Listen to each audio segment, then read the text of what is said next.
Hola, mi nombre es Adrián Gallardo, soy parte de la cátedra de la asignatura Kinefisiatría Cardiorrespiratoria, conjuntamente con los licenciados Lobazano, Carolina Papacián y Leticia Rapetti.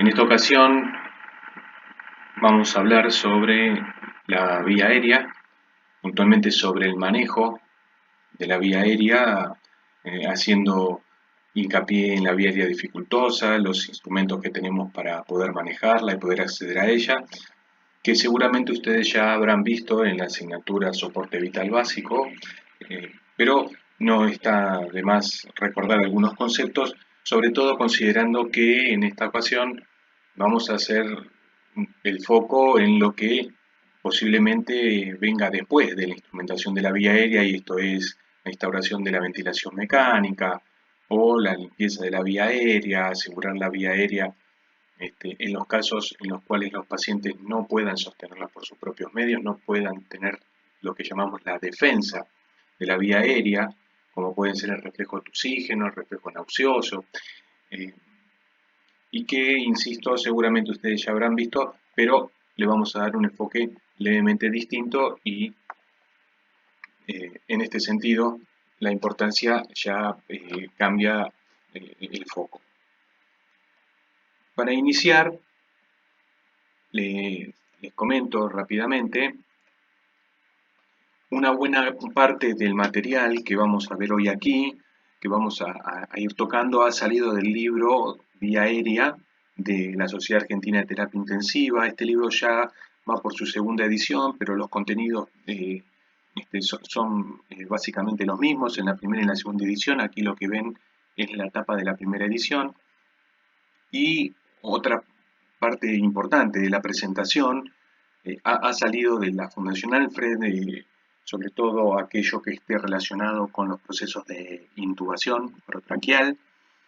Eh, otro, otro material ha salido del National Trauma Research Institute, y algunas cosas que, si bien por cierto están resumidas, que no me he tomado el trabajo de colocar la cita bibliográfica, han salido de la Revista Española de Anestesiología y Reanimación, pero lo cierto es que en estos lugares, en estos reparos, ustedes pueden ir a encontrar bibliografía que les puede servir para ampliar los conceptos que vamos a ir viendo durante la presentación. Ahí insisto en recalcar que una muy buena parte, una gran parte de esta clase ha salido del primer libro que les mencionaba, que es el libro de Salta. Puntualmente, para cerrar esto, les sugiero los capítulos 1, 2, 4, 5, 6 y 7. El resto de los capítulos, si bien también tienen material de importancia, en estos que yo les acabo de mencionar hay una buena parte de la presentación. Bien, ya adentrándonos en la clase, en el temario, vamos a hablar sobre anatomía de la vía aérea. En este caso, también vale destacar que seguramente tendrán algunos conocimientos a propósito de este tema, de la asignatura de anatomía que han cursado previamente. Además, vamos a hablar de la evaluación de la vía aérea difícil, como les mencionaba, la vía aérea dificultosa también se llama, que les mencionaba hace un rato. La intubación traqueal, esta intubación le decimos traqueal porque puede ser orotraqueal o nasotraqueal. Esto último no es lo más frecuente, pero esto se ve en la práctica diaria se ve, pero insisto, no es lo más frecuente es observar la intubación orotraqueal. Además, vamos a ver algunos dispositivos para el manejo y el control de la vía aérea, y entre tanto vayan pasando las diapositivas y vayamos hablando de los distintos dispositivos, vamos a ir mencionando algunas cosas del soporte vital básico que, insisto, seguramente ustedes habrán visto en otra asignatura. Bien, ya entrando a la primera parte, vamos a resaltar sobre la anatomía de la vía aérea para recordar sencillamente algunas cosas que seguramente recordarán muy bien ustedes. Si hacemos un corte, en este caso transversal, un corte horizontal, observamos además de la arcada dentaria, la lengua con el istmo de las fauces, la cara posterior de la lengua, ya ingresando hacia lo que llamamos la orofaringe. Lo que observamos aquí, que estoy delimitando, es la epiglotis, que se encuentra ya traspasando la encrucijada aerodigestiva con la visión de las cuerdas vocales. Son estos pequeños, digamos, líneas, estos pequeños hilos que están aquí de color blanco, son las cuerdas vocales, y ya en el centro lo que observamos es la luz de la tráquea, siendo el esófago, podemos decir esta sombra que se ve aquí, este orificio que se ve aquí, que estamos marcando, es el esófago. Recuerden que la tráquea está constituida por anillos traqueales en forma de C, siendo rígidos hacia anterior, de modo que esto es lo anterior y esto es lo posterior en esta gráfica. Y les decía que esos anillos traqueales eran rígidos hacia anterior, de convexidad anterior, y allí es donde son rígidos, pero por atrás están delimitados, están unidos estos anillos, esta parte de los anillos, por un músculo.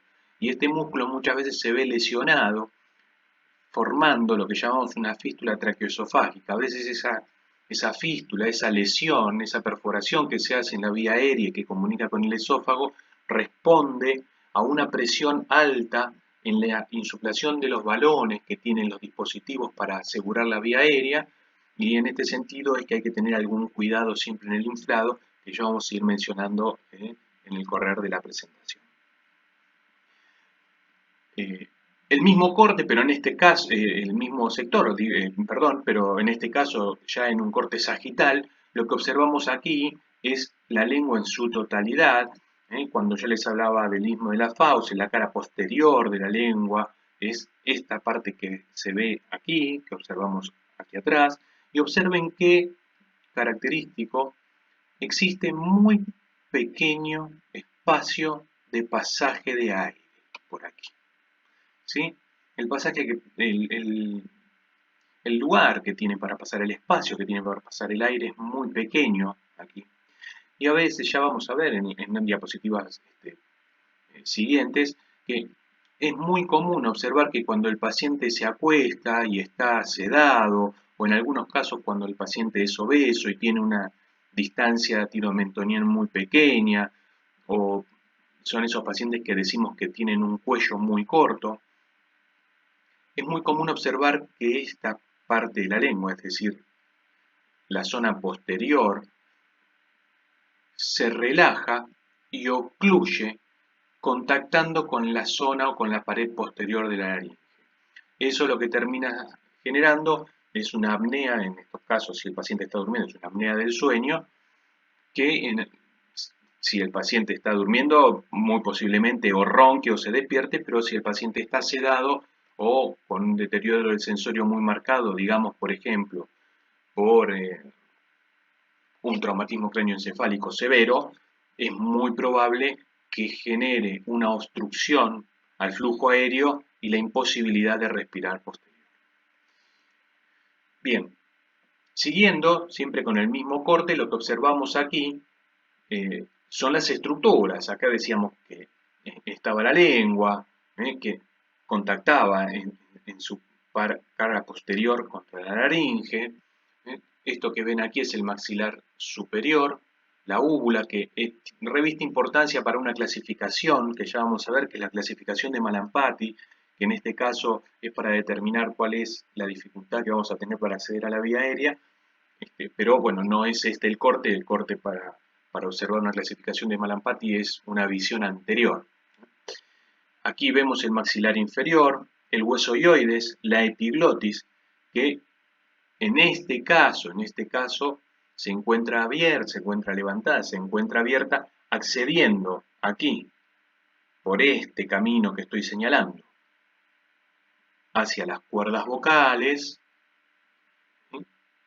En este caso las cuerdas vocales están aquí, y si sigo recorriendo ese camino, ya ingreso a la tráquea. En este caso, la tráquea es esto es la faringe, que después se transforman en el esófago, por supuesto. Pero esto es la tráquea. Aquí lo que vemos es cómo la vía aérea, en este caso por la boca, este es el camino que recorre el aire una vez que ingresa por la nariz. Fíjense que aquí estamos hablando de los orificios de la trompa de Eustaquio, ¿sí? Por aquí viene el aire de la nariz y finalmente hacia la tráquea. Un corte un poco más detallista, sencillamente este corte está colocado a los fines de recordar que toda esta serie de músculos que podemos ver, el estilogloso, el hipogloso, el estiloioideo, estilotiroideo, genioideo, bueno, y hay otros tantos más, eh, no solamente músculo, hay otras estructuras como el hueso ioides o el cartílago tiroides, son estructuras, puntualmente los músculos. Este que ven cortado aquí es el esternocleidomastoideo, que en este caso que voy a mencionar ahora, no reviste mayor importancia, pero sí el resto que de alguna manera sostienen la estructura de la vía aérea, sobre todo de la posición de la lengua cuando el paciente está en decúbito supino, completamente relajado. Bueno, no quiero utilizar la palabra relajado porque en ese caso tendríamos que hacer mención a drogas curarizantes para relajar o bloqueantes neuromusculares. Pero si el paciente está sedado con, con, eh, con opiáceos, ¿sí? Con sedantes analgésicos, es muy probable que estos músculos caigan en su tono habitual y terminen generando esta obstrucción que mencionábamos hace unos minutos atrás de la lengua contactando con la cara posterior de la faringe. En este caso, sencillamente la intención era remarcar la cantidad de músculos que estaban involucrados, e inclusive aquí no se marca, pero también están involucrados los músculos de la masticación, el macetero, el temporal, los pterigoideo interno-externo. Esos son músculos que, como todos los músculos del cuerpo, se relajan, pero en estos particularmente la relajación va a terminar generando una obstrucción de la vía aérea y la imposibilidad del pasaje de aire a través de la misma. De modo que cuando nos encontramos con un paciente a que tenemos que examinarle la vía aérea, inicialmente tendríamos que hacer una exploración física. Tal vez apoyarnos en algunos elementos predictivos. Fíjense que una de las características principales que puede tener un paciente para que la vía aérea sea dificultosa es que la movilidad del cuello, es decir, de la columna cervical, sea limitada. Recuerden que una buena parte de la movilidad de la columna cervical dependía de la columna cervical alta, y esto es las articulaciones entre las dos primeras vértebras cervicales, atlas y axis, y por supuesto entre el atlas y el occipital. No tanto las 5 vértebras que le siguen, sí las dos primeras. Si existiera cualquier imposibilidad de movilizar estas vértebras, la vía aérea pasa a ser difícil y por eso son vías aéreas difíciles, de difícil acceso, de dificultoso acceso, aquellos pacientes que tienen fracturas cervicales, porque sabemos que movilizar a estos pacientes, como vamos a ver en las diapositivas que siguen, para intentar encontrar un acceso a la vía aérea tal vez puede ser contraproducente. Tal vez generemos más daño del que intentamos reparar y en ese sentido muchas veces necesitamos inmovilizarlo y no poder acceder a la vía aérea de modo convencional y tenemos que valernos de otros elementos que también existen y ya vamos a ver. Otra de las cosas que podemos observar es que el paciente presente cicatrices que no permitan una movilidad adecuada. Recuerden que la cicatriz es tejido cicatrizal, tejido conectivo retráctil y por lo general no permite el deslizamiento, el desplazamiento de músculos y estructuras y planos subyacentes, de manera que impide la movilidad correcta.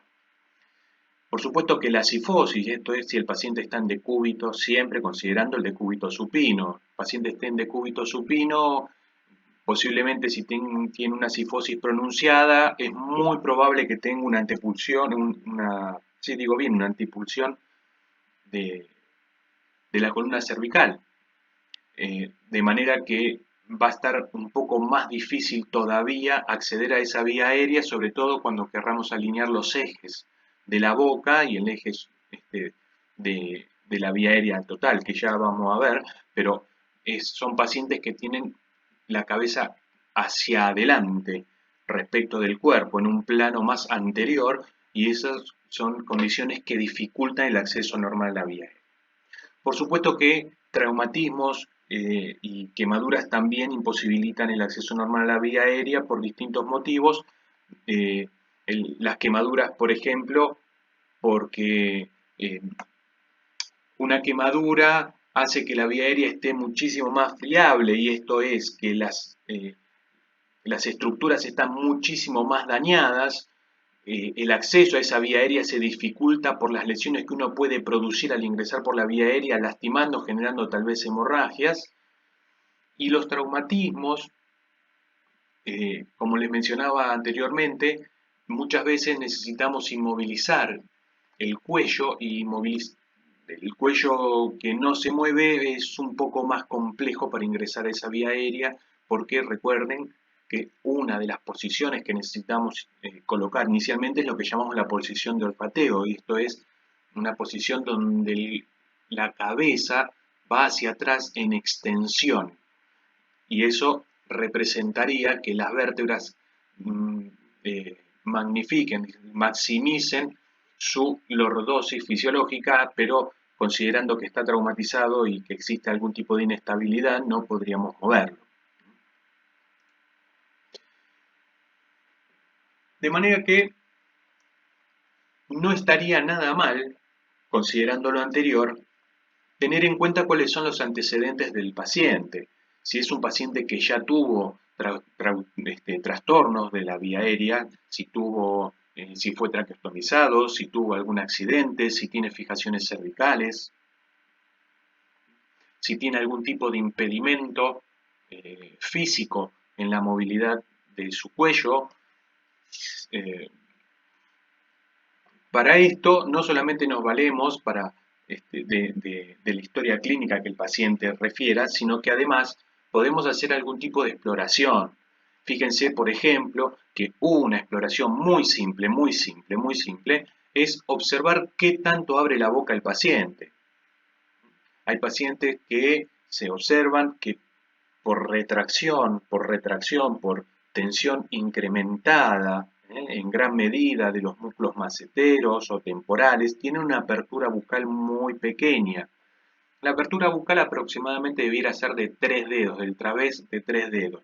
Muchas veces, si esta apertura es menor, complica la situación, porque los elementos que nosotros debiéramos intentar introducir allí para asegurar la vía aérea tienen un diámetro que se hace difícil pasarlo por un estrecho de que tiene 2 centímetros tal vez, o poco más. Para eso, para evaluar la vía aérea, muchas veces sirve la clasificación de Malampati, que ahora vamos a ver. Otra es la distancia tiromentoniana, el test de apertura bucal, que es el que mencionaba hace instantes, y alguna más en la distancia esternomentoniana, que ahora vamos a ir describiendo. Fíjense, como les mencionaba, la clasificación de Malampati son 4 estadios en los cuales lo que se observa es cuáles son las estructuras que podemos ver si le pedimos al paciente que, estando sentado de frente a nosotros, abra la boca y saque la lengua. Fíjense que en esta imagen se ve absolutamente todo.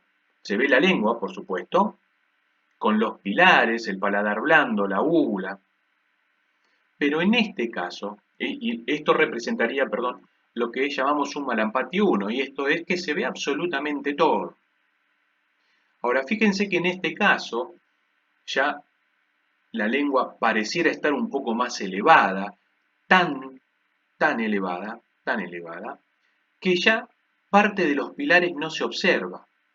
Se observa el paladar blando allí, la úvula casi en su totalidad, prácticamente, ¿no? En su totalidad, y siempre, por supuesto, la lengua, que la vamos a observar en las 4 clasificaciones de Malampati, se va a ver siempre, pero les mencionamos también la lengua está aquí. Ahora, si pasamos a la categoría número 3, fíjense que los pilares desaparecen completamente, ya no se observan, sí se observa el paladar blando, y la úvula prácticamente no se ve, o si quieren ustedes, se ve solo la mitad. Finalmente, un Malampati número 4 o clasificación grado número 4 es cuando lo único que vemos es la lengua y algo del paladar blando. Inclusive fíjense que los arcos aquí se llegan a ver un poco tapados, los arcos que forman entre los pilares y la úvula, y acá ya no se ven. Y muchas veces esto es consecuencia de la macroglosia, y esto no, habla de que la introducción de elementos para asegurar la vía aérea va a ser difícil, Esto es lo que llamamos la clasificación de Malampati. Hay otra más, no estaba mencionada, pero yo coloqué aquí en la presentación, que es la clasificación de Cormack, pero en este caso ya tenemos que hacer como el señor que ustedes ven aquí abajo, manejando un laringoscopio, tenemos que ingresar a la vía aérea. Lo que vamos a describir ahora es cuando ya estamos observando la vía aérea. Y esto es el grado 1, cuando, fíjense, estos son gráficas, estas que están aquí arriba, y esto que ven aquí abajo son estadios reales de los grados 1, 2, 3 y 4 de Cormack. Fíjense que en este caso se ve prácticamente todo lo que observan acá, como describimos en las primeras diapositivas, son las cuerdas vocales, esos hilitos de color blanco, esas soguitas chiquitas, pequeñas que se ven aquí, son las cuerdas vocales, esta es la epiglotis, el vestíbulo de la vía aérea, y aquí, esta sombra negra que se ve aquí ya estamos ingresando a la tráquea. Entonces, cuando uno ingresa a la vía aérea, ahora vamos a ver de qué manera, esto es lo que se observa. Ahora, si estoy en un grado 2, solo tengo visión de la epiglotis, y es esto que ven acá. Es esta estructura que se ve acá. Esta es la epiglotis. Fíjense, apenitas, muy pequeño, pero muy pequeño, y un vestigio muy pequeño aquí de la vía aérea. En esos casos, para instrumentar esa vía aérea tendríamos que tratar de discurrir el tubo endotraqueal o el implemento que querramos colocar allí de modo muy anterior. Debiéramos ir hacia anterior de modo enfático para tratar de instrumentar la vía aérea. En este caso, en este primer caso, estamos viendo permanentemente hacia dónde va el tubo. En una tercera clasificación, solo vemos la epiglotis. Fíjense, esta misma estructura que ven acá, está acá. Pero ya no se ve absolutamente nada. ¿Se dan cuenta? Miren aquí. Aquí había una pequeña porción de la vía aérea que se adivinaba por allí. Aquí ya no se ve absolutamente nada y esto ya es un poco más difícil. Posiblemente necesitemos en algunos casos de algún laringoscopio articulado, ¿no? O de un fibrobroncoscopio que nos va a permitir tener una visión un poco más acertada de la vía aérea, ya intentando ir por debajo de esta estructura para poder progresar el tubo endotraqueal. En el último caso, ya no hay visión de la glotis ni de la epiglotis, y estos son casos bastante más severos. A mí no me ha tocado ver esto, pero son casos donde la vía aérea es muchísimo más difícil de instrumentar y son casos donde muchas veces hay que llamar a los anestesistas para que implementen una vía aérea aquí, o que en los casos que necesitemos hacerlo de urgencia, merita la colocación de otros instrumentos, como puede ser un combitubo o un fast track, que ya veremos.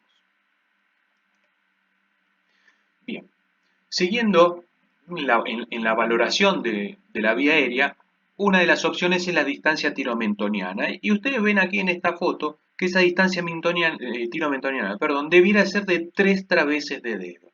Esto ya lo vamos a ver más adelante en la regla de 3-3-2, pero son 3 traveses de dedo. Esto es desde el mentón hasta el tiroides. Allí.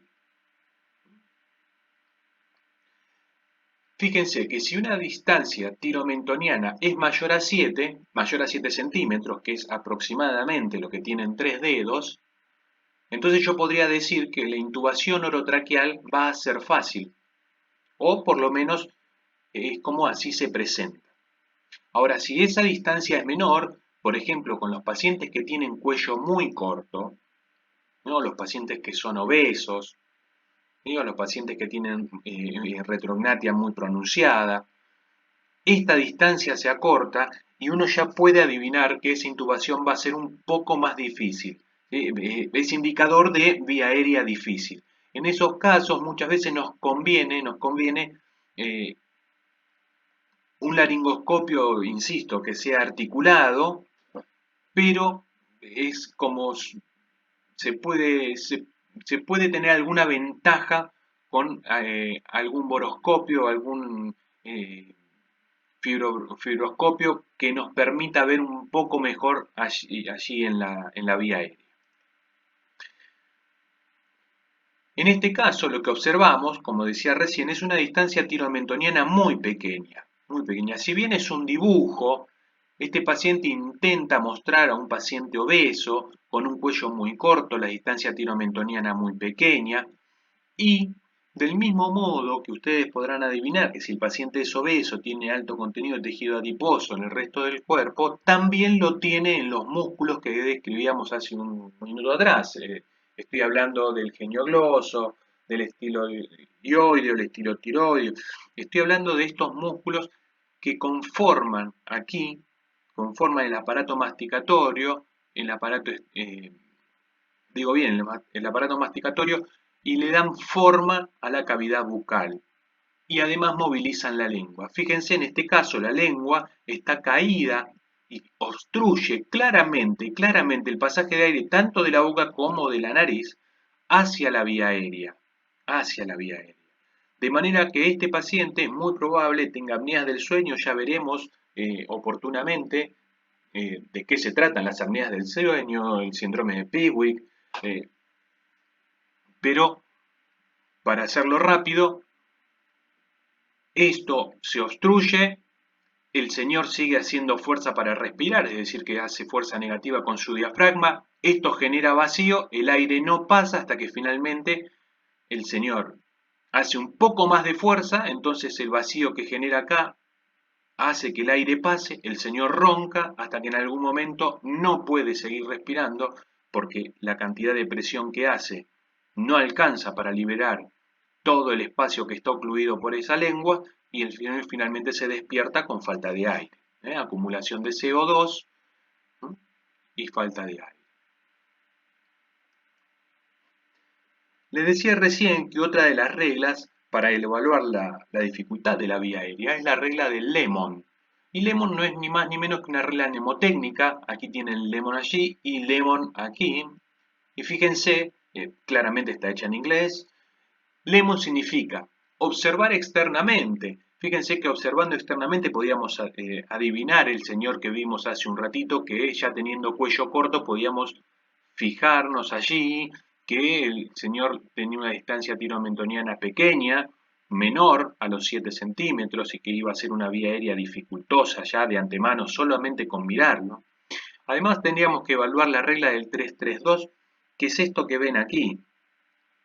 La regla del 332 dice que debe haber 3 dedos de apertura bucal, que es esto que ven acá, 3 dedos de la distancia entre el mentón y el hioides, y 2 dedos entre la nuez o el cartílago tiroides y el hueso hioides.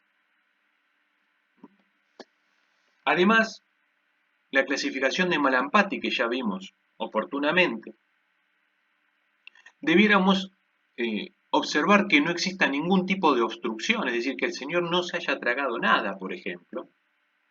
Y finalmente, ¿qué tanta movilidad tiene el cuello? Recuerden que dijimos hace un momento que la movilidad del cuello determinaba si la vía aérea era de fácil acceso o se transformaba en una vía aérea dificultosa, muchas veces sencillamente por la imposibilidad que tenemos de moverlo eh, por precaución, para no generar un mayor mal de lo que queremos curar, ¿no? Recuerden siempre el dicho de primum non nocere, ¿sí? Primero no dañar, ante todo no generar daño. Si por querer solucionar una vía aérea generamos un daño mayor, básicamente podemos decir que no hicimos bien las cosas, ¿eh? Bien, Esta finalmente es la regla de Lemon. Seguimos. Ahora, todo esto que venimos conversando, en algún momento habría que preguntarse, ¿A qué fines debemos proteger la vía aérea? ¿Por qué motivo? ¿Cuáles son las causas por las cuales debemos proteger la vía aérea? Porque no andamos por la vida protegiendo vía aérea de los pacientes. ¿En qué momento? ¿Cuáles son las causas que determinan que debamos instrumentar la vía aérea, ejercer maniobras, introducir elementos para que el paciente tenga una vía aérea buena? Bien, aquí se describen algunas de ellas. Por ejemplo, el deterioro del sensorio. El deterioro del sensorio es cuando un paciente está privado de su conciencia. Por ejemplo, cuando tuvo un traumatismo craneoencefálico severo. Por ejemplo, abuso de drogas. El deterioro del sensorio por el abuso de drogas. Cualquiera de ellos no puede defender su vida aérea. Se comienzan a apagarse los reflejos, por ejemplo, como mencionábamos hace un rato, tusígeno y el reflejo emético, el reflejo que hace que el paciente quiera vomitar, por ejemplo. Si esto está apagado, nosotros podemos presumir que el paciente no va a defender su vía aérea. Podemos presumir que el paciente va a tener obstrucción de su vía aérea porque su lengua va a caer hacia atrás, va a contactar con la pared posterior de la laringe y va a hacer que esa obstrucción impida el normal desempeño de esa vía aérea. Otra de las causas es que el paciente tenga tos inefectiva. Fíjense que si el paciente tiene tos inefectiva, y ahora me voy a saltear y voy a ir a la cuarta causa, que tenga abundantes secreciones respiratorias. Y esto en conjunto con una tos inefectiva hace necesario que la vía aérea deba ser protegida. Por ejemplo, si el paciente tiene secreciones y no puede expectorarlas, es decir, porque no tiene tos, porque la cantidad de fuerza que tiene es muy poca, digamos por caso que tiene una enfermedad neuromuscular, digamos por caso que tiene una miastenia en progreso, ese paciente va a tener una cantidad de fuerza reducida en los abdominales para toser fuertemente y poder expulsar sus secreciones, de modo que esas secreciones van a estar tapando la vía aérea y básicamente podemos decir que el paciente se ahoga.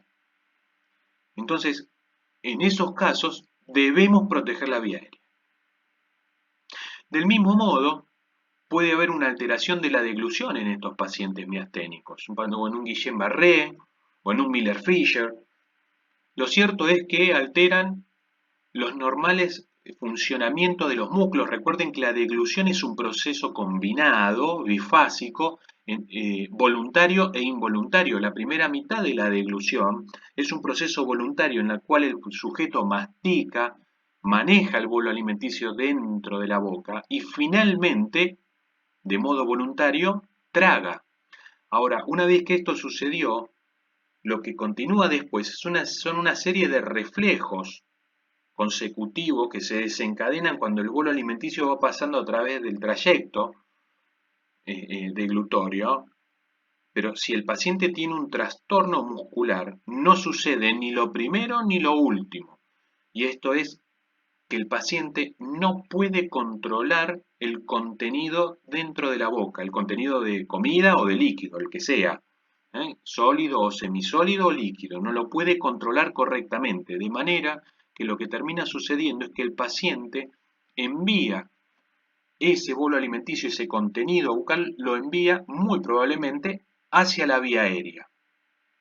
En este caso estamos hablando de que el paciente se aspira y es inevitable las infecciones respiratorias posteriores. En estos casos lo que se hace es una protección de la vía aérea, en muchos casos terminan con traqueostomías y la rehabilitación de la deglución posterior, pero inicialmente hay que proteger la vía aérea para que el paciente pueda respirar tranquilo sin que el contenido de la boca vaya a parar a la vía respiratoria.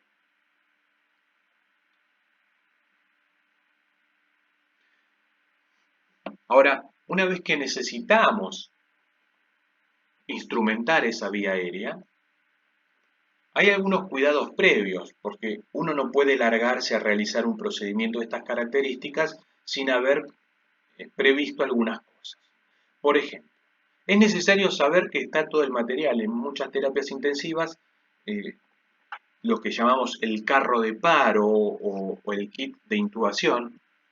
Perdón, se me fueron todas las diapositivas juntas y yo estaba hablando de esto. Perdón, toqué sin querer.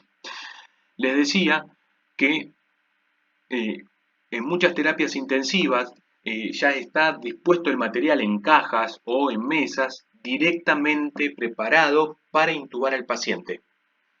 Y está todo el material que es necesario se encuentra allí. Y por supuesto el material de respaldo, que son la máscara laringia o las guías de Edgeman, que vamos a ver en un rato más. Además, debiéramos ver que el paciente está en condiciones de ser intubado con las evaluaciones previas que venimos hablando hasta ahora, es decir, valorar al paciente en cuanto a su vía aérea, si va a ser fácil, va a ser difícil, si tiene las distancias adecuadas, si la apertura bucal es suficiente, si puedo movilizarle la cabeza, que no tenga ningún tipo de estructura que me impida el acceso a la vía aérea, ningún tipo de impedimento como cicatrices, por ejemplo. Además, es recomendable siempre, esto no es algo que nosotros hagamos como kinesiólogos, sí lo hacen los médicos, que es establecer un acceso venoso muchas veces de tipo central. No necesariamente tiene que ser central, también puede ser un acceso venoso periférico, a los fines de suministrarle las drogas que sean adecuadas, suficientes para que el paciente pueda estar sedado en los casos que sea necesario, o con analgesia, para que todos estos procedimientos no le duelan o que le duelan lo menos posible. Entonces, a los fines de no hacerlo sufrir y que nosotros podamos trabajar en mejores condiciones. Aquí lo que vemos, fíjense, es ya el procedimiento en sí mismo. Claramente esto es una práctica, esto es en un taller, porque lo que ustedes ven aquí es un muñeco, pero una vez que todo esto ya está, digamos que atravesado, ya se superó con éxito, viene la parte, no sé si decir difícil, pero es la más importante, y esto es en el momento en que la vía aérea finalmente se instrumenta. Fíjense que en estos casos lo que se ve allí es cómo se maneja, no podría decir que es el mejor agarre para un laringoscopio, pero bueno, es lo que está en la foto, pero observen esto, y esto es la mirada. Si ustedes hacen una línea, lo que se va a observar es que esa línea viene así, en una diagonal, buscando observar esto que ven acá. Se busca siempre encontrar las cuerdas vocales. Siempre se busca eso. Siempre se progresa el laringoscopio, se tracciona en un ángulo de 45 grados hacia adelante y arriba, tratando de que la mandíbula o el maxilar inferior levante. Recuerden que la vía aérea es anterior, es bien anterior. Les decía que levantar el maxilar inferior a los fines de poder observar la vía aérea que tiene esta disposición. Yo señalo aquí con la flecha. Ahora, una vez que uno ingresa con el laringoscopio, lo que observa es esto. Aquí lo que ven esto es un laringoscopio de rama Miller y esto es un laringoscopio de rama Macintosh. Pero bueno, ya hablaremos de esto, no tiene mayor importancia ahora. Sí les menciono rápidamente esto. El laringoscopio Miller es una rama recta, el Macintosh es una rama curva, y además tiene, no sé si ustedes llegan a observar allí, pero aquí se ve una pequeña muesca, que es por donde transcurre el tubo endotraqueal. ¿Sí? Aquí. Ahí se ve, ahí. Bien, uno apoya el tubo aquí y se va guiando por esta pared. Aquí se ve, esto que ven acá, este pedacito que se ve del laringoscopio, es este pedacito que está acá. Esto es un dibujo, por supuesto que son planos diferentes, esto es 3/4, esto es un plano sagital, pero el tubo endotraqueal, vamos a decir que está guiado por esta pared en el costado y esta parte de la rama o la pala del laringoscopio le oficia de techo. El tubo discurre por aquí, finalmente, aquí vemos la epiglotis, las cuerdas vocales, y ahí esa sombra que se ve ya es la vía aérea en sí misma. Entonces, al tener este techo acá y esa pared de contención allí, el tubo no tiene más que ir hacia la vía aérea. Aquí están los ejes de alineación que mencionaba hace un rato. Fíjense que si el paciente está acostado, lo que vemos acá es el eje de la boca, o lo que llamamos el eje oral, y es un eje que va perpendicular al horizontal, perpendicular al piso. Y después tenemos el eje laringio y el faringio también. La intención que siempre tenemos es tratar de hacer una extensión del cuello, y por eso es importante saber que el paciente no tiene lesiones y que podemos hacer este movimiento. Hacer una extensión del cuello intentando alinear lo máximo posible los tres ejes. Claramente, como se observa aquí, no es muy difícil alinear los últimos dos, es decir, el faringio y el laringio no es muy difícil alinearlos. Sí es difícil el eje oral. Inclusive, fíjense que colocando una almohada aquí tampoco se logra alinear del todo. Es por eso que muchas veces van a observar que esta almohada está colocada debajo de los omóplatos, a los fines de elevar aún más el tórax y que la cabeza caiga casi en diagonal hacia el piso, contactando no solo sobre el occipital casi, sino más bien sobre la parte superior de la cabeza. De esa manera estarían todavía un poco más alineados estos ejes, y más aún si colocamos aquí presión realizando la maniobra de Selig para descender un poco más la vía aérea y que se pueda ver fácilmente. Aquí vemos la triple maniobra de apertura, y esto es siempre siguiendo el mismo procedimiento. La triple maniobra de apertura es inclinar la cabeza y abrir la boca, y finalmente, en el caso que sea necesario, intentar abrir más la vía aérea elevando un poco la mandíbula, y esto es desde las ramas verticales o ascendentes del maxilar inferior, traccionar en este sentido de la flecha, esto es hacia arriba y hacia adelante, tratando de que la boca abra todavía un poco más, y esto se utiliza mucho en aquellos casos donde la apertura bucal es muy pequeña. Se utiliza justamente a los fines de lograr mayor apertura y poder pasar por allí los instrumentos.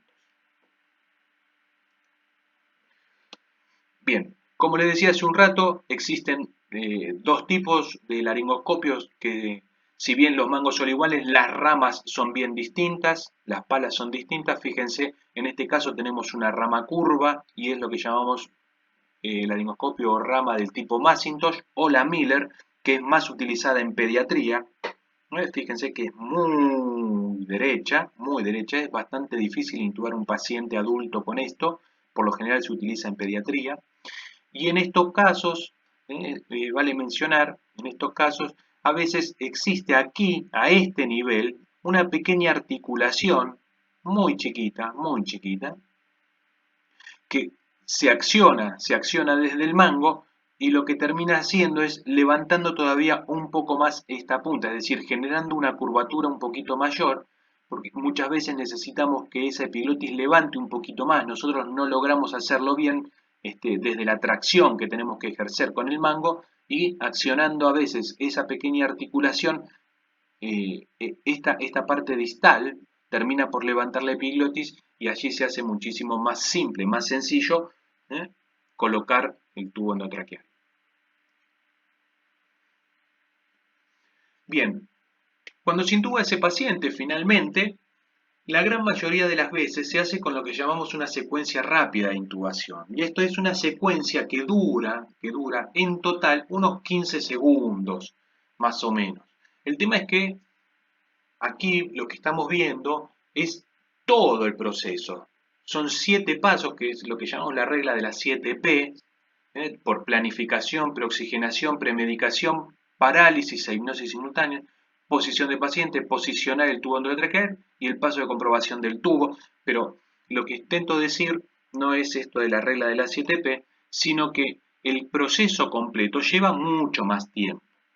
El proceso completo lleva cerca de unos 20 minutos. Fíjense que la preparación previa son unos 10 minutos y esos 10 minutos lleva todo, es decir, que un operador se coloque a la cabecera del paciente, habitualmente el kinesiólogo se coloca en la cabecera del lado derecho, un enfermero, un ayudante del lado izquierdo, se prepara la medicación, se pasa la medicación, primero se preoxigena al paciente previendo que puede llegar a haber algún tipo de dificultad, entonces necesitamos que ese paciente esté bien oxigenado y ese es un proceso que no se hace rápidamente, lleva algún tiempo.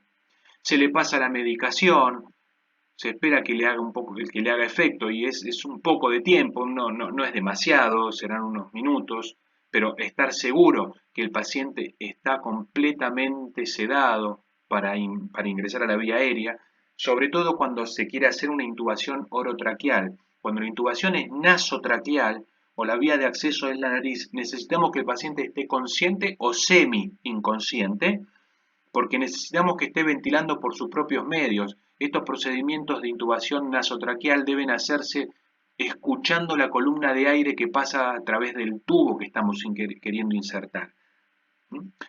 No es el caso que estamos hablando ahora. Bien, la posición del paciente y la presión cricoidea, que es lo que mencionaba como la maniobra de Selig, posicionar el tubo orotraqueal con laringoscopía, a veces lleva hasta 45 segundos porque se le permite a los operadores dos intentos.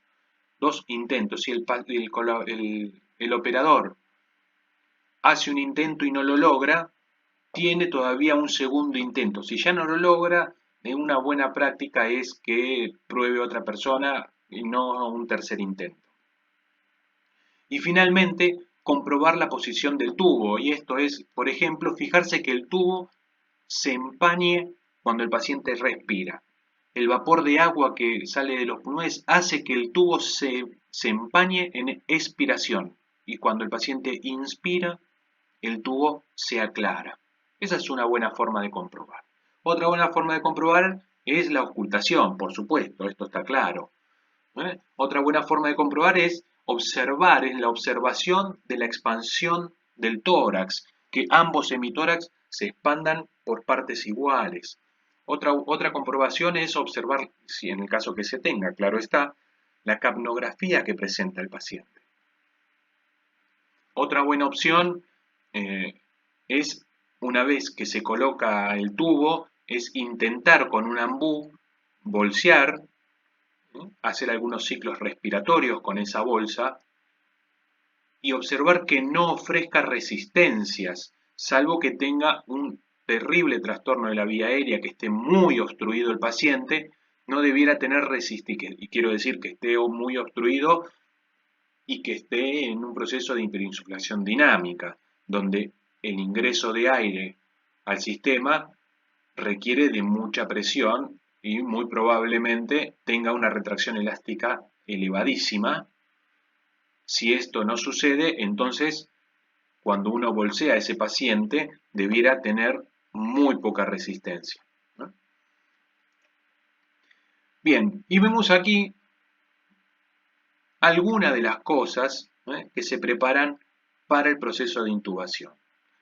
El ambú, con la bolsa reservorio, la mascarilla de anestesia con una válvula de PIP, un oxímetro de pulso que tenemos aquí tenemos otro, este es un poquito más completo, el laringoscopio con las distintas ramas, el barbijo, las antiparras que se utilizan, los elementos de emergencia que debiéramos llegar a tener allí presentes por si la intubación, con los distintos tubos, habitualmente se preparan dos tubos de distintos diámetros, uno más grande y uno más pequeño, con lo que llamamos un mandril, que es esto que ven acá, que va por dentro del tubo para darle rigidez al tubo, para que el tubo no se doble al querer pasar por la vía aérea, ¿sí? Por supuesto, guantes, lidocaína, las drogas que se vayan a utilizar. Esto es básicamente algunas de las cosas que se utilizan cuando queremos realizar una intubación. Por supuesto, estetoscopio, como ya vieron en la clase de clínica, en la clase de examen físico, necesitamos comprobar la colocación correcta del tubo mediante la auscultación de los dos hemitórax y también de la cámara gástrica. Cuando el paciente está intubado y el tubo está colocado en la cámara gástrica, podemos decir que uno escucha allí, lo que escucha son burbujas. Eso marca que el tubo está mal colocado, por supuesto. Debiera estar colocado en la vía aérea, no en la vía digestiva. Bien, finalmente vamos a hablar un poco del procedimiento. Como les decía, alguien debe colocarse, un operador debe colocarse a la cabecera del paciente y el laringoscopio se sujeta con la mano izquierda. A veces complejo, sobre todo para los que somos muy diestros, es complejo manejar esto con la mano izquierda, pero como vimos en una diapositiva previa, el tubo endotraqueal es lo que se maneja con la mano derecha, siempre con la mano derecha. La mano derecha es la mano que debe estar libre para operar, mientras la otra mano, es decir, la izquierda, es la que maneja el laringoscopio. Bien, este tercer paso de retraer el labio inferior con el pulgar derecho, muchas veces algunas personas dicen que esto no es así justamente a los fines de no colocar la mano dentro de la boca, porque el paciente puede morder, pero lo cierto es que si el paciente está correctamente sedado, correctamente analgesiado, es muy difícil que tenga movimientos y que termine el operador lastimado en su mano. Inclusive hay una maniobra de apertura, que es una maniobra de apertura bucal, que es con los dedos cruzados, y es cruzar el índice mayor con el dedo pulgar y abrir la boca. Pero, insisto, si el paciente está lo suficientemente sedado, esto no sucede. A pesar de que algunos autores mencionan que existe algún riesgo, ¿no?, de que el paciente muerda los dedos del operador. Bien, el laringoscopio se introduce siempre del lado derecho por la comisura bucal derecha y se empuja la lengua hacia la izquierda. Como vimos en las diapositivas previas, la intención es que en esa pared que yo mencionaba le oficia al tubo como contención lateral, con esa pared empujar la lengua hacia la izquierda. Y una vez que progresamos el laringoscopio y la lengua se empujó hacia la izquierda, comenzamos la tracción en 45 grados hacia adelante y arriba. Una vez que visualizamos las cuerdas vocales, que son esas dos pequeñas líneas más blanquecinas, ¿no?, recién allí podemos hacer que el tubo pase a través de ellas. Finalmente lo que hacemos es insuflar el balón de neumotaponamiento del tubo a los fines de asegurarnos que todo el pasaje de aire se produzca por el tubo y no alrededor de él. Si el pasaje de aire se produce alrededor del tubo, entonces hay una cantidad de aire que se está perdiendo y no se está ventilando, con lo cual no llega a realizar intercambio gaseoso. Bien, aquí vemos el procedimiento resumido. Aquí está esta pared lateral que les mencionaba recién, eso que está aquí. Aquí se ve un poco mejor. Esto es una pared lateral que lo que tiene por finalidad es de ofrecer una contención lateral al tubo endotraqueal cuando va pasando, pero al mismo tiempo, con esta pala horizontal que tiene aquí, empujar la lengua hacia la izquierda y correrla del trayecto por el cual va a discurrir el tubo endotraqueal, que finalmente termina colocado en esta posición. Les decía que una vez que el paciente está ubicado, que tiene la cabeza en extensión y demás, muchas veces cuesta alinear los ejes, el eje oral, laríngeo y faríngeo, y cuesta alinear los tres. Entonces es necesario aplicar presión sobre el cartílago cricóideo, y esto es lo que se hace con la maniobra de Selig, es decir, se comprime con 2 dedos o 3 dedos, a veces también se coloca el dedo mayor aquí, y se comprime hacia abajo, empujando la vía aérea hacia posterior y colocándola alineada entre una y dos flechas. Entre esas dos flechas va a quedar finalmente alineada la vía aérea en conjunto con los ejes faringio y laringio y va a ser mucho más visible para el operador desde la cabecera del paciente.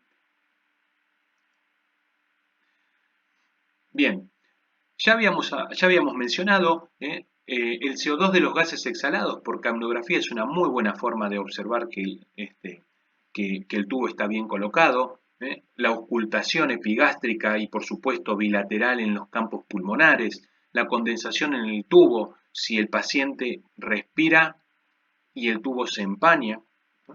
La oxigenación, y esto es observar cuál es la saturación de oxígeno. Si el paciente comienza a decaer rápidamente en su saturación a pesar de haber sido preoxigenado, es una clara señal de que el tubo está mal colocado. Ahora, una vez que todo esto sucedió, debíamos controlar que ese tubo esté bien fijado. ¿Y cómo lo hacemos? Una vez que confirmamos que está bien colocado, lo que debemos hacer es colocar un fijador de tubo. Aquí les coloco algunas fotos de distintos fijadores de tubo, algunos de tornillo, este que ven aquí, es tanto este que tiene una fijación inferior como este que tiene una fijación lateral, son básicamente son lo mismo, pero fíjense que al estar incluidos dentro de este dispositivo, la boca queda completamente tapada y eso de alguna manera impide el normal desarrollo de la higiene bucal. Cuando se lo quiere limpiar el paciente, por ejemplo, el contenido del lago orofaringio, quiere aspirarse, tratando de que no junte secreciones para reducir la posibilidad de la neumonía asociada a la ventilación, estos dispositivos, tanto este de aquí como este, lo dificultan. En cambio, este dispositivo Hollister, es la marca Hollister, tiene son adhesivos, esto que ven acá del lado interno es adhesivo, entonces se pega a los huesos malares y tiene aquí, como se observa aquí, tiene un puente entre un adhesivo y el otro, tiene un puente que va inmediatamente arriba del labio superior con un pequeño voladizo, no sé si se llega a ver bien, pero es esto que está acá, y la sujeción para el tubo. Estos dispositivos, si bien tienen el tubo queda agarrado con esta cinta que es adhesiva también, es adhesiva y va agarrada a este voladizo, eso no se mueve. Sí tenemos la posibilidad, por ejemplo, de que este voladizo se mueva hacia izquierda y derecha, hacia la comisura izquierda y hacia la comisura derecha, pero esto que está acá no se mueve para nada. Este dispositivo, les decía, favorece muchísimo la higiene bucal y hasta ahora nosotros lo hemos utilizado muchísimo, no hemos tenido más que un solo paciente, solo uno, que ha tenido una extubación no planeada, solo un paciente tuvimos, con lo cual es bastante seguro. Por supuesto que también existe, eso se ve todavía en muchísimos lados, la fijación con vendas, lo que se llama la venda cadena. Se estira, es una venda que es muy flexible, se estira mucho, se ata el tubo, siempre considerando que al atarlo no se lo comprima, y se deprime el cuerpo del tubo y termina generando mayor resistencia. Se lo ata bien y termina también con esta misma forma, pero por supuesto es una venda, así que de algún lado, de algún extremo, sea izquierdo o derecho, pero se lo termina atando y el tubo queda igualmente fijado. Así que bueno, resumiendo, vamos a ver. ¿Cuándo la vía aérea permanente? Por ejemplo, cuando el paciente presenta apneas, cuando no puede sostener el paciente, no puede conservar la permeabilidad, es decir, la competencia de la vía aérea es muy pobre. Cuando debemos proteger esa vía aérea por vómitos, por ejemplo, o de sangrados, ¿sí? Cuando el Glasgow es menor a 8, yo les mencionaba el traumatismo cráneoencefálico, pero puede ser cualquier otra circunstancia que derive en un Glasgow menor a 8. Cuando no se puede sostener una ventilación adecuada, entonces debemos instaurar la ventilación mecánica, ¿no? O cuando el paciente tiene trastornos de deglución, por ejemplo, y necesitamos evitar que eso suceda, necesitamos colocar una vía aérea a los fines de evitar, ¿no?, el pasaje del contenido gástrico, del contenido eh, alimenticio hacia la vía aérea inferior. ¿Qué objetivos buscamos? Asegurar la vía aérea, y esto es que esté permeable siempre, con una buena apertura, un buen pasaje de aire a través de ella, mantenerla siempre permeable, siempre libre de secreciones. Para ello necesitamos muchas veces aspirar esa vía aérea artificial y sacarle las secreciones que se van colocando allí.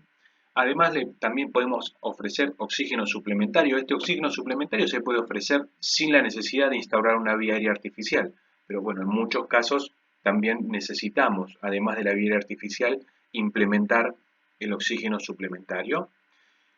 Y en los casos que sea necesario, decíamos, iniciar la ventilación a presión positiva. Esto es lo que llamamos ventilación mecánica. La gran mayoría de las veces, los pacientes que requieren vía aérea artificial es porque van a ser conectados a un respirador.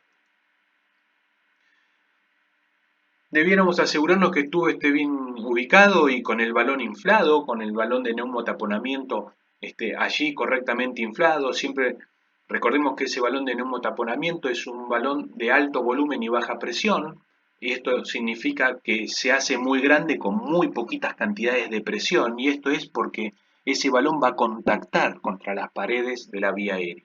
Y la pared de la vía aérea, como todo tejido vivo, tiene irrigación.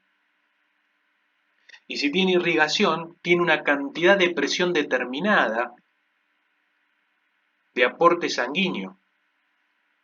Y esa cantidad de presión no debe ser nunca superada por la presión del balón, porque si la presión del balón supera la presión de perfusión que tiene el tejido, lo que va a terminar sucediendo es que el tejido va a quedar isquémico. Y esto es porque la sangre, como líquido, es un fluido y se mueve de los lugares de mayor a los de menor presión. De modo que si el balón tiene más presión que el capilar traqueal, va a suceder que la sangre va a evitar moverse hacia ese capilar porque hay algo en contacto que tiene mucha más presión. Si no le llega aporte sanguíneo, va a terminar en isquemia y esa isquemia va a terminar en una lesión. Y allí es cuando se ve esto que mencioné al comienzo de la presentación, la presencia de fístulas traqueoesofágicas. Una fístula traqueoesofágica muchas veces es consecuencia, o una malasia traqueal, es consecuencia de un balón de neumotaponamiento excesivamente inflado durante largos periodos de tiempo que generó isquemia prolongada y deterioro y finalmente muerte o alteración de la estructura histológica del tejido que termina siendo muy laxo, extremadamente laxo, o termina lastimándose, generando una úlcera por presión, una úlcera por decúbito, en este caso del balón, y comunicándose con la cara posterior de la tráquea, y allí, hacia posterior, se encuentra el esófago. Entonces termina teniendo una comunicación entre la tráquea y el esófago solamente porque no supimos cuidar bien el balón. Esa presión ronda los 25 centímetros de agua.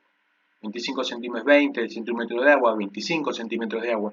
De todas maneras, en el libro que les mencionaba al comienzo de la presentación, que es el de Vía Aérea, Manejo y Control Integral de la Sociedad Argentina de Terapia Intensiva, una de las técnicas que sugiere es la de la menor presión de insuflado. Y esto es asegurarse que al insuflar ese balón de neumotaponamiento no existen fugas de aire. Si no existe fuga de aire, no importa cuál es la presión que tiene. ya estamos seguros de que la cavidad está sellada, la vía aérea está sellada. Y si la vía aérea está sellada, es suficiente. No importa si lo hago con 20 centímetros de agua, con 25 centímetros de agua o lo hago con 15.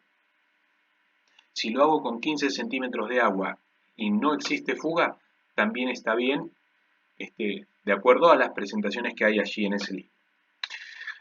Bien, además debemos asegurarnos que tenemos conectado un sistema de ventilación asistida que por supuesto le dé la cantidad de oxígeno necesaria al paciente. Muchas veces el paciente solo necesita la vía aérea artificial y no necesita oxígeno, pero hay otros casos en los cuales sí se necesita oxígeno, de manera que debemos estar seguros que podemos suministrarlo.